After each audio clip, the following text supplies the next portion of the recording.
Nanti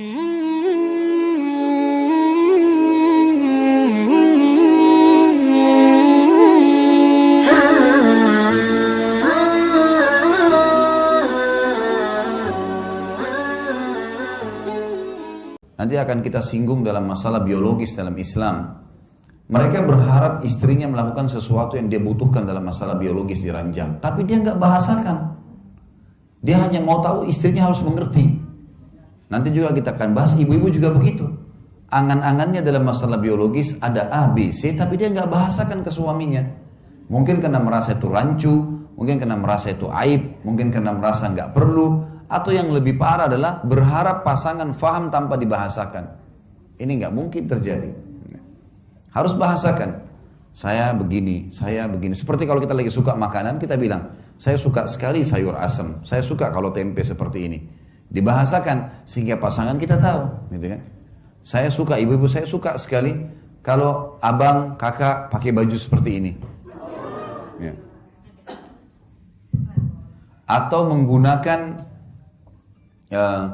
pola berbicara seperti ini misalnya dan seterusnya, maka itu adalah harus dibahasakan, mendidik. Masuk juga hak istri yang keempat adalah perlindungan, dilindungi ya. Hati-hati bapak-bapak sekalian, keamanan di rumah adalah tanggung jawab kita. Jangan sampai ada listrik yang rusak, dan istri sudah bilang, bang ya, kakak atau siapa saja dipanggil, ini listrik berbahaya. Nanti kalau saya sama anak-anak pegang kesetrum bisa mati. Oh, udah gampang nanti aja. Tinggal. Sampai seminggu udah diperbaikin. Istrinya habis ngepel, tangannya basah, nggak sengaja pegang listrik kesetrum. Kalau mati istrinya, dia bertanggung jawab, dia membunuh. Ini kalau teman-teman nonton acara ceramah saya di YouTube, dosa-dosa besar masuk dalamnya adalah membunuh. Saya jelaskan, banyak orang membunuh tapi tidak sadar. Ibu-ibu bisa bunuh suaminya, ada makanan sudah rusak. Daripada dibuang, kasih aja hidangkan sama suaminya, tinggal diangatin, terus keracunan mati. Membunuh itu. Dia tahu kan tidak boleh. Lagi licin lantai, dia lagi ngepel, temannya telepon, angkat telepon dulu. Suaminya lewat, kepleset, jatuh, kebentur kepalanya, mati. Istrinya berdosa tuh, tanggung jawab dia. Masing-masing punya tanggung jawab di sini. Makanya nggak boleh bapak-bapak sekalian ada yang bocor atap, ada sesuatu yang berbahaya, begitu dibahasakan oleh istri dan anak kita harus tahu sikap, karena memang kita bertanggung jawab di sini. Ada pertanggungjawaban di sisi Allah Subhanahu Wa Taala. Kata Nabi SAW dalam hadis, kalian semua pemimpin akan diminta pertanggungjawabannya pada hari kiamat. Seorang pemimpin negara bertanggung jawab terhadap masyarakatnya dan diminta pertanggungjawaban hari kiamat, dan seorang suami bertanggung jawab terhadap seluruh yang berhubungan dengan istri dan anaknya dan akan diminta pertanggungjawaban hari kiamat. Seorang istri bertanggung jawab terhadap harta dan anak suaminya dan akan diminta pertanggungjawaban pada hari kiamat. Ya. Jadi kita harus tahu di sini ada pertanggungjawaban. Ya. Ini adalah hak ibu-ibu 4 poin yang merupakan kewajiban bapak-bapak. Lebih dari ini hukumnya sunnah. Masuk dalam masalah hak di sini yang mendidik dan melindungi, ada 5 haknya. Satu lagi, memenuhi kebutuhan biologis. Bapak Ibu harus tahu ya, kita kalau dalam posisi haram, orang kalau buat sesuatu yang haram, kayak banyak orang pacaran di luar sana. Pacaran ini halal dalam Islam, tapi setelah akad nikah. Pacaran secapeknya, nggak masalah. Mau keluar berdua, mau hamil pun nggak masalah, gitu kan. Tapi setelah akad nikah, itu saja. Sebelum akad nikah jangan, tidak boleh memang dalam Islam. Tidak halal namanya, gitu kan. Kata Nabi SAW, seseorang di antara kalian ditusuk dengan besi yang tajam, lebih ringan daripada dia menyentuh tangan yang bukan mahramnya. Tidak halal bagi dia. Memang dilarang dalam Islam, gitu kan. Jadi memang kita harus paham teman-teman sekalian, kalau dalam Islam setelah menikah, kita dianjurkan untuk memberikan hak pasangan kita.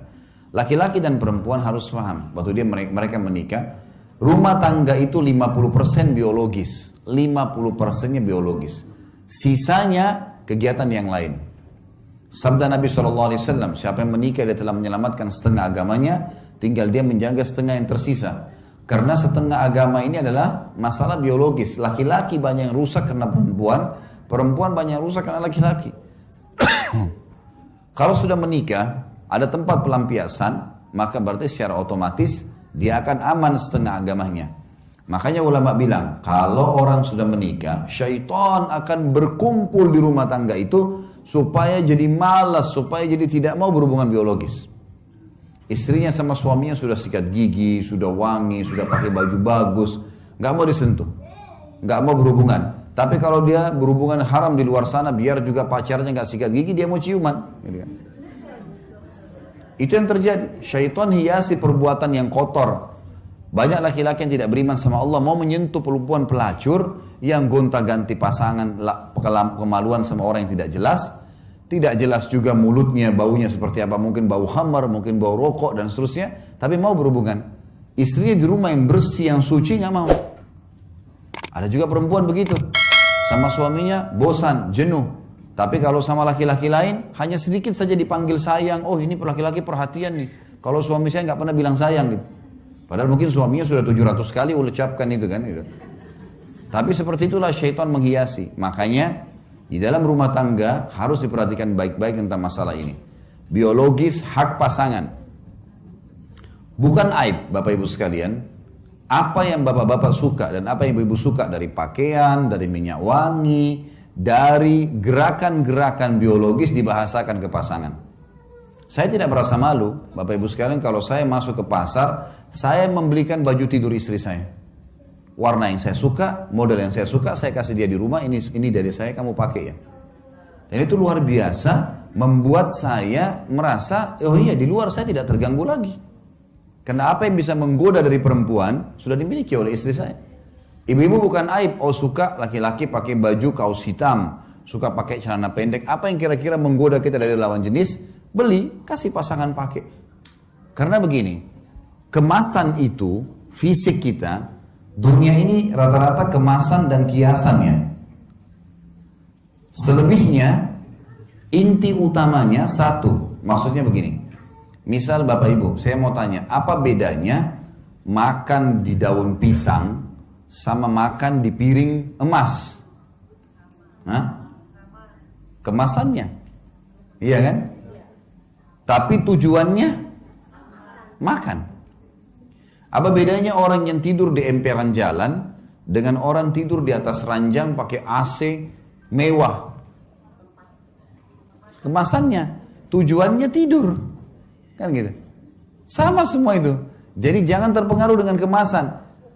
Makanan yang kita incipi, manis, ini asam, ini pedas, ini gurih, itu hanya di ujung lidah. Kalau lewat di tenggorokan kita ukuran sepertiga jari saja, kita sudah nggak bisa bedain lagi. Sekarang ini makanan, kita ambil secuil ayam, sedikit sambal, sedikit apalah lauk-lauk, diramas mungkin, diramas disatuin, kita masih bisa lihat, oh ini beda, ini nasi, ini sambal, oh ini ayam, oh ini sedikit potongan rendang dan seterusnya. Baik, kita pegang. Sekarang Bapak Ibu sekalian, kalau kita masukin di mulut mungkin juga kita masih bisa bedain. Tapi kalau lewat di tenggorokan kita seukuran sepertiga jari, masih bisa kita bedain mana nasi, mana rendang, mana ayam, mana sambal tadi. Udah nggak bisa kan? Berarti kemasannya saja yang berbeda ini, casingnya saja. Sama dengan masalah biologis. Apa kata Nabi SAW? Kalau seseorang di antara kalian melihat yang menggoda dia dari lawan jenisnya di luar rumahnya, maka kembalilah segera ke pasangannya karena dia memiliki apa yang dimiliki oleh orang itu. Maksudnya kemaluannya sama saja. Iya, kemasannya beda. Oh ini warna kulitnya putih atau ini hitam. Oh ini tinggi, ini pendek. Tapi ujung-ujungnya kemaluannya sama. Sama tadi dengan makanan. Makanya masalah biologis di sini adalah hal bagaimana kita mengemasnya saja. Bagaimana kitanya mengemasnya. Ingat, berhubungan biologis dalam Islam, dalam rumah tangga teman-teman sekalian, itu pahalanya, kadar besarnya, sama dengan besarnya dosa zina. Sama dengan besarnya dosa zina. Ada hadis Nabi begini, fi bidi ahadikum sadaqah. Di kemaluan kalian ada pahala besar sekali. Sahabat faham, apa kata para sahabat? Ya Rasulullah, ayati ahaduna ahlahu walahu fihi ajr. Wahai utusan Allah, apakah seseorang di antara kami menggauli istrinya dapat kenikmatan, dia dapat pahala? Kata Nabi SAW, ara'aitum law wada'tumu fil haram alakumul wizr. Tidakkah kalian lihat kalau kalian letakkan kemaluan kalian pada yang haram, zina, kalian dapat dosa besar? Kata para sahabat, bala ya Rasulullah. Iya wahai utusan Allah.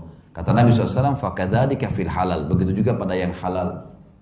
Artinya, melakukan hubungan biologis suami istri, besar kadar pahalanya, sama dengan orang kalau berzina, dosanya dosa besar.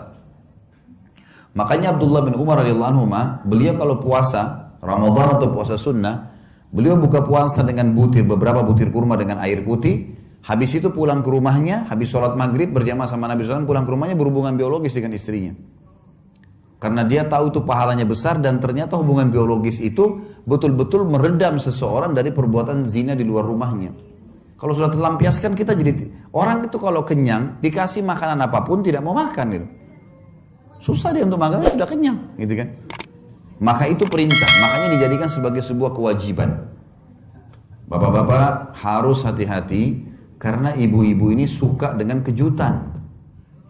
Jadi kalau misalnya ibu-ibu ini sukanya kalau sudah dandan pakai baju bersih, dia mau suaminya tiba-tiba mengerti keadaan dia, suka mau didatangin langsung. Jadi jangan pulang kerja, tiba-tiba taruh tas, mana makanan? Saya capek, saya ngantuk, tidur. Istrinya sudah dandan tuh. Itu sudah cukup perang, gitu kan. Oh ini istri suami saya nggak perhatian, orangnya nggak romantis, orangnya nggak ini. Padahal karena tidak mengerti saja. Kalau pulang ke rumah, sudah ada lipstik di bibir, sudah minyak wangi, sudah pakai baju, letakin tas, layani dulu. Karena itu tujuannya. Dia mungkin tidak mau ucapkan. Jadi harus pengertian. Dan itu hak istri, melayani biologis.